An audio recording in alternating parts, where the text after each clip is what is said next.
Welcome to In Your Element, the podcast that unlocks practical wisdom in higher education, where leadership meets real talk. I'm Brendan Henkel, Manager of Solutions Engineering here at Element 451. And I'm Daniella Nordin, Element 451's Director of Customer Success and Engagement. Join us every other Thursday for discussions with everyday heroes using Element 451 in enrollment, marketing, and student success. We'll unlock the practical tips to help you make waves on your campus. In Your Element is a part of the Enrollify Network, a robust collection of podcasts designed to help higher education professionals like you grow. Explore our other shows at enrollify.org or check out some of my personal favorites linked in the show notes below. Enrollify is made possible by Element 451, the leading AI-powered all-in-one student engagement platform, helping institutions create meaningful, personalized, and engaging interactions with students. Learn more at element451.com. Man, oh man, am I excited for the episode today. Welcome back. Today we have a treat for you. We have Lenell Hahn, the Director of Admissions from Southeast Missouri State University. Not only is she the Director of Admissions, but SEMO is currently the reigning champion of the Team Spirit Award at Element 451 that was created and birthed. If you're listening, you can't see the beauty that's going on right now. But these T-shirts that they made about us being in our Element era, I'm so honored to have you here, Lenell, and I'm so excited for the conversation. Welcome to the show. Thanks. You all are some of my favorite people, so I'm honored that you asked me to join you all. Awesome. What people may not know, Brendan, is that is a new award, the Team Spirit Award, that was created solely for the SEMO team because we were so impressed when you all came in rocking these shirts. They say in my Element era, so they're trendy. We're Swifties, you're Swifties, the whole world are Swifties. So it was very appropriate. But we were so impressed by just the energy that you all brought into the conference that we had to create an award for you. But it wasn't your only award. You are a previous winner of a Bolte too, aren't you? Yes, I am. Last year, they won the Student Personalization Award, right? They did, yes. Beautiful. Yeah. So you have a track record to beat here.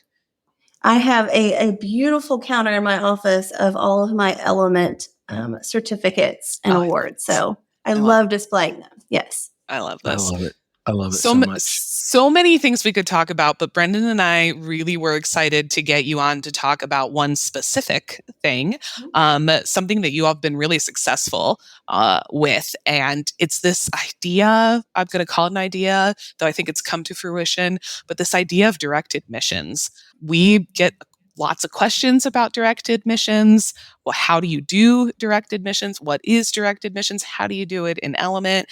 And I'm here to tell you that Lenell and SEMO have figured it out. Right, Lenell? We have. They got the secret sauce. And we're in our first full cycle, but we had like a little test getting our feet wet cycle last fall. That's awesome. Now, when did you realize, so whenever this thought came in, I guess you tell us a little bit about that. When did they kind of start floating the idea of wanting to pursue something like that? What did that look like? Well, we started considering it in 2022, right? And just learning about partnerships that you could be a part of and just kind of understanding what direct admission meant and how it worked.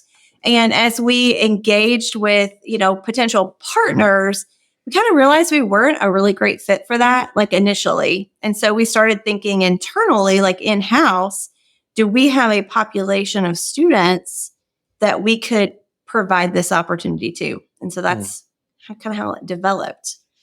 What was that population? Go ahead. No, go ahead.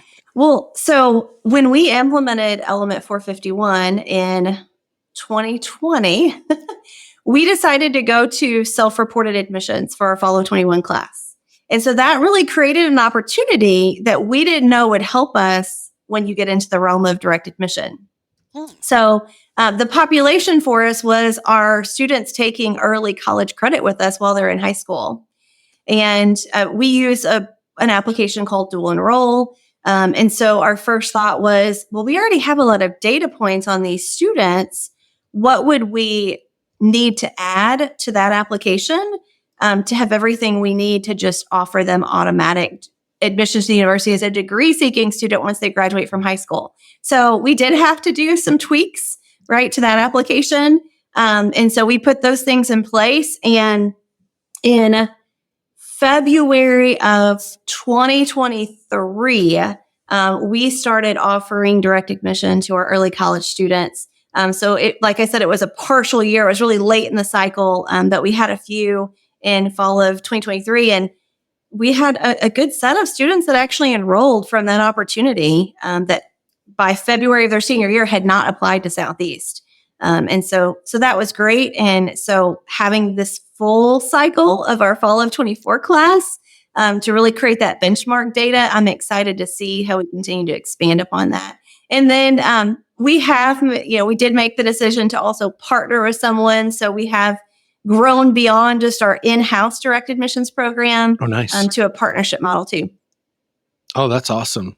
And so I'm sure, correct me if I'm wrong, as you were kind of, thinking it through what it looked like, tweaking out the things with the application that kind of you needed to know and what that looked like, kind of walk us through what that process actually was and like the challenges that you faced setting that up, because I think that's really important for the listeners out there. We're going to want to know, okay, if I start to go on this path, what are going to be the challenges that await me as I start walking down it? Yeah. So you do have to make a decision. Are you going to offer direct admission without them ever submitting an application to the institution? Or are you going to offer them admission and then ask them to submit the application post-offer? So those are kind of two major groups. There's actually kind of a third one where maybe you just have them provide just a few supplemental items without actually filling out your application. But so with the in-house early college students, we wanted them to get an admission offer without ever having to submit an application to the institution. And so with that, we needed a way to generate that application in Element. And the great thing is we can use your import tool, just like, because we're a Common App institution. So, you use that import to generate an application from the Common App. We were like, well, why can't we do that from this dual enroll application? Or, now our partnership, we're using Niche, so everybody knows. With that partnership, they give us a file. And so we just use an import process to generate that application. And then the other key piece is, are you comfortable making an admissions offer and a scholarship offer on self-reported information? Well, the great thing for us was when we implemented Element, we changed our processes to take advantage of this amazing platform, right?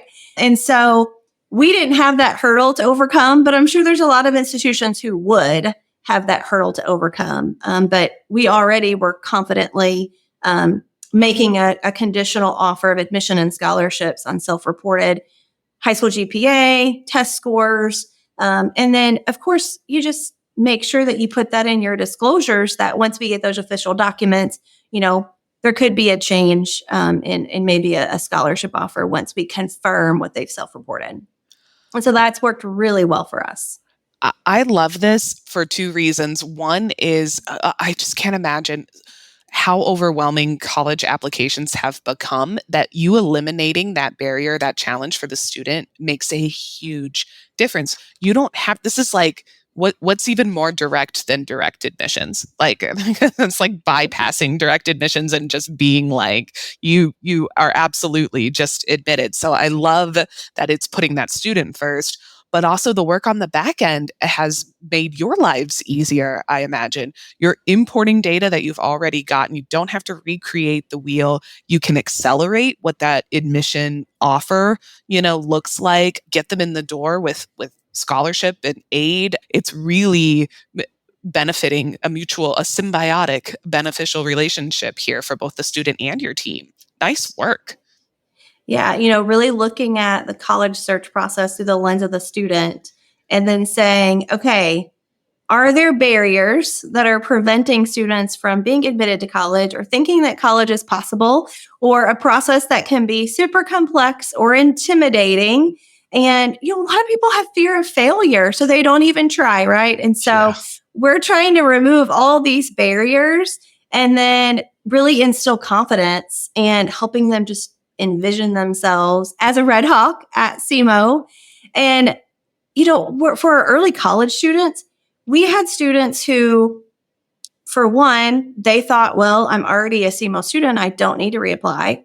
Or they don't really understand the impact of deadlines, right? So missing a deadline means they could have missed out on $5,000 in scholarship money.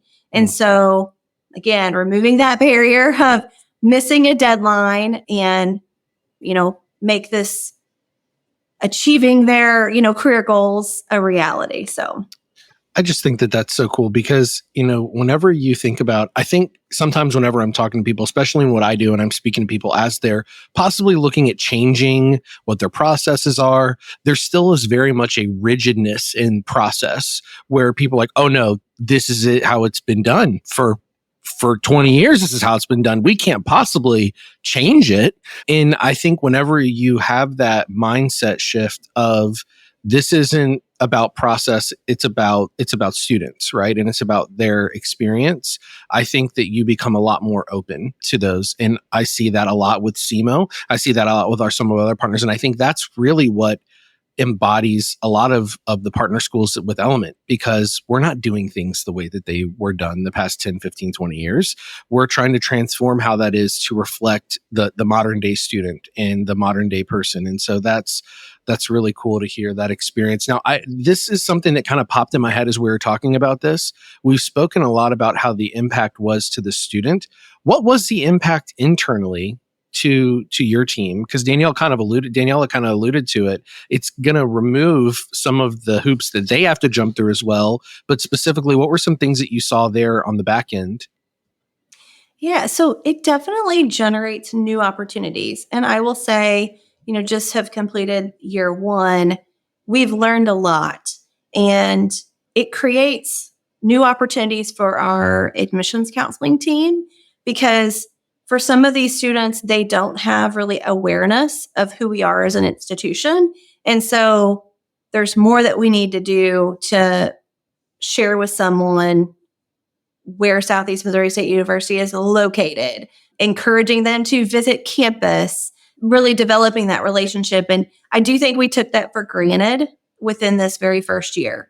We were focusing on getting the import working, identifying the population we were going to offer to. With the niche partnership, there is like an onboarding form that they fill out. So it's not the application for admission to the institution, but it's just kind of confirming that they want to take action on this offer. And so that way, those that are going to consider your institution and truly want to be admitted. That way we're not admitting students who haven't reciprocated something back. And so we did a lot of that piece of it.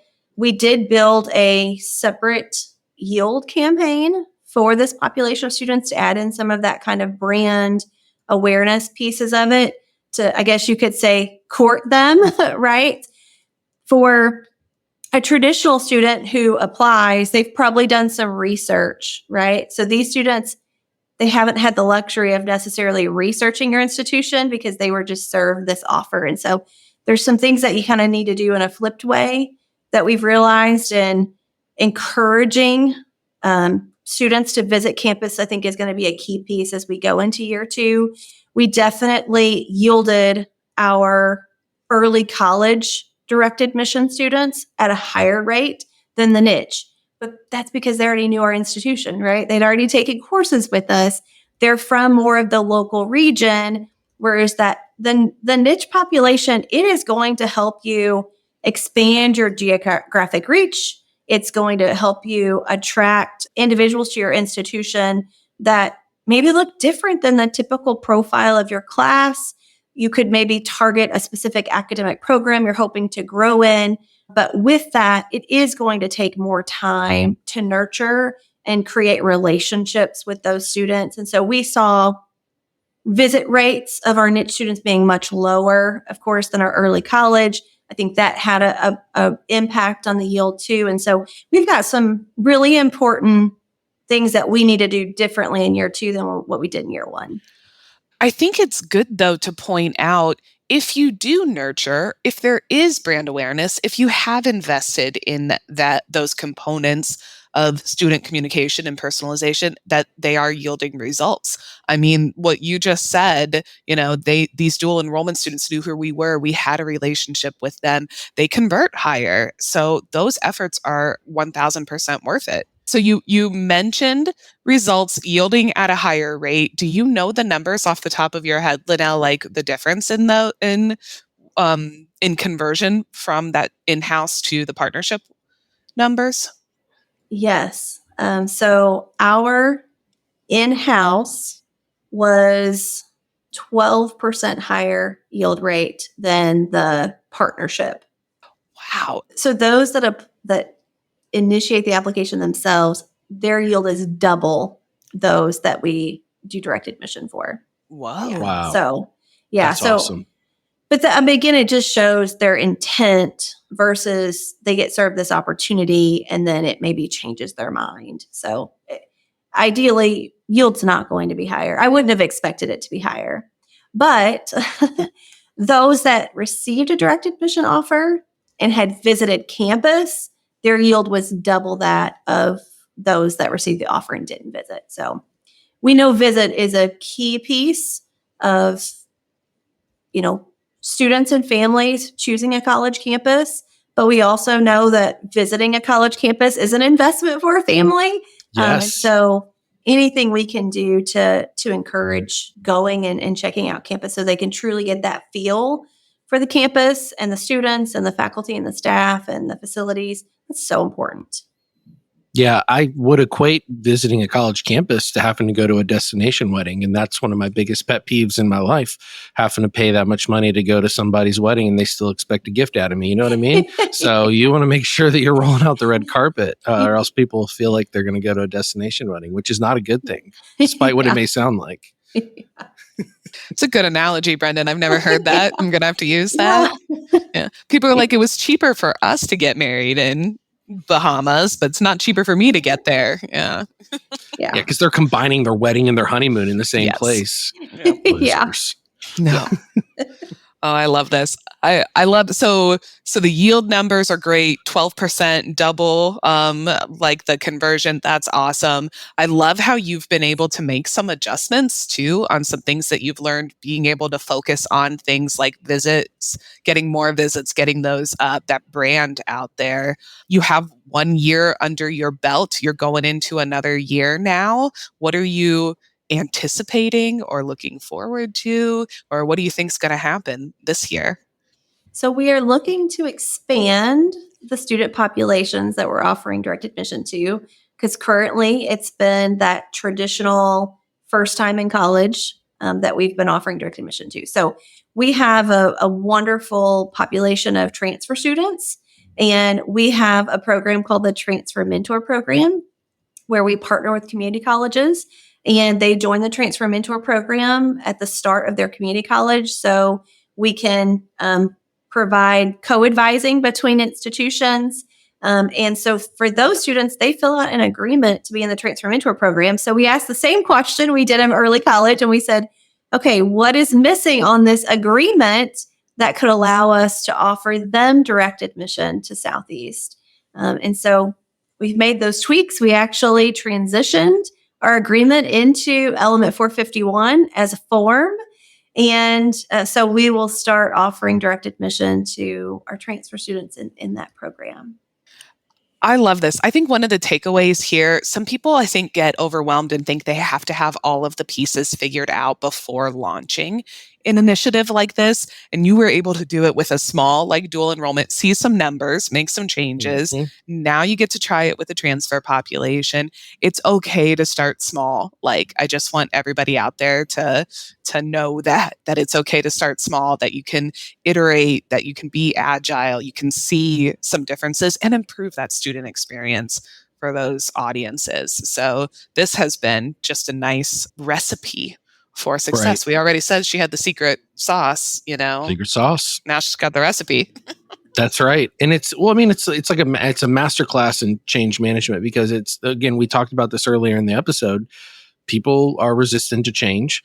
And so whenever you look at what you were saying, Lenell, you guys initially looked at it from the perspective of with a partner, and then that door closed. That was a good opportunity for you to be like, oh yeah, see, look, change, no good. But you were like, nope, let's push through. Let's look at it from this different perspective and let's try it here and see how it works out. And in the end, I mean, that still is the most, I think, impactful avenue from what you've experienced, is even just having that there for those student groups. And so it's just a testament to, you see something that could have impact, don't let a little speed bump keep you from keep driving forward.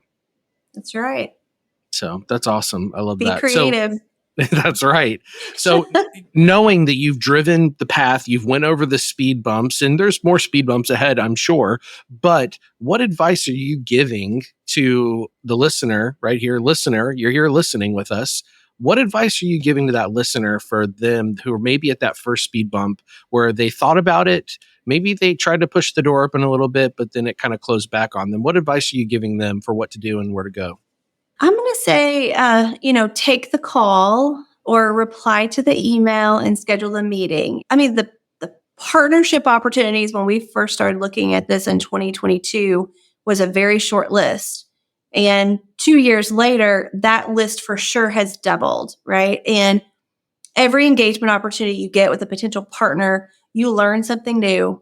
It may spark a new idea or something that's like, well, it's not going to be a good fit for us to partner, but, I have this whole other idea or thought that I never would have had if I hadn't opened myself up to that opportunity. And so that can be challenging because there's only so many minutes in the day. And I know that our roles are super full, but find a way to squeeze in, even if it's just a 15, 20, 30-minute engagement. If you're going to any professional development conferences, go to the exhibit hall, realize what every single company there can offer you, your students, your institution, and take the time to engage and make an informed decision of if you're going to embrace that change. Got to seize your moment, right? Yeah, shoot your shot. Yeah, shoot your shot.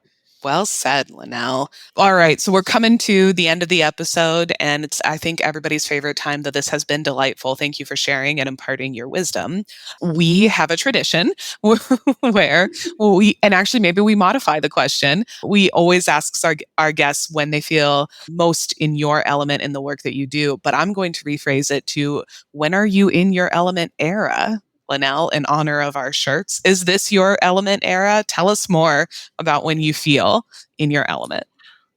So literally talking about element 451, it really is when I'm digging into the data. So it's not the most glamorous work, but to see, the results that we're experiencing or maybe the challenging pieces of it, and then how can we use that to change or tweak or modify or adjust. Definitely in my element there. But like my true element that brings me like so much happiness is just people. I love my people. I love you all. I get so much energy when I am just connecting and having conversations and thinking about crazy out of the box things that then come to fruition, like at the Engage Summit when there was AI voice that blew me out of the water, and me too. I didn't know it was, they started talking about it. I was like, wait, we're going to show this now? And then I was like, what? So they surprise us. Yeah. That's awesome. So cool. Well, you know what? This has been great. Like I said at the beginning, it's been an honor. So thanks so much. Yeah, thank you, Lenell. This has been great.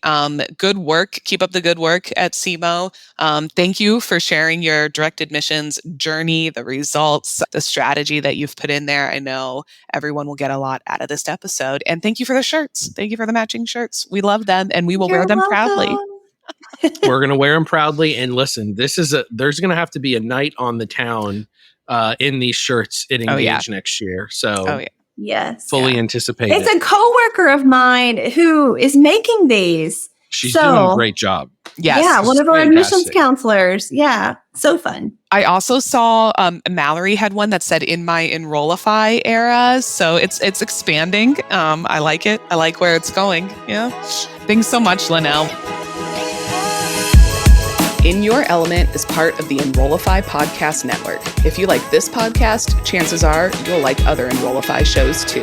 Our podcast network is growing by the month, and we've got a plethora of marketing, enrollment, and higher ed technology shows that are jam-packed with stories, ideas, and frameworks, all designed to empower you to be a better higher ed professional. Our shows help higher ed marketers and enrollment professionals find their next big idea and feature a selection of the industry's best as your host. Learn from Mallory Wilsey, Artis Kadu, Maya Demishkovich, and so many other of your favorite leaders in higher ed. Enrollify is made possible by Element 451, the leading AI-powered, all-in-one student engagement platform, helping institutions create meaningful, personalized, and engaging interactions with students. Learn more at element451.com.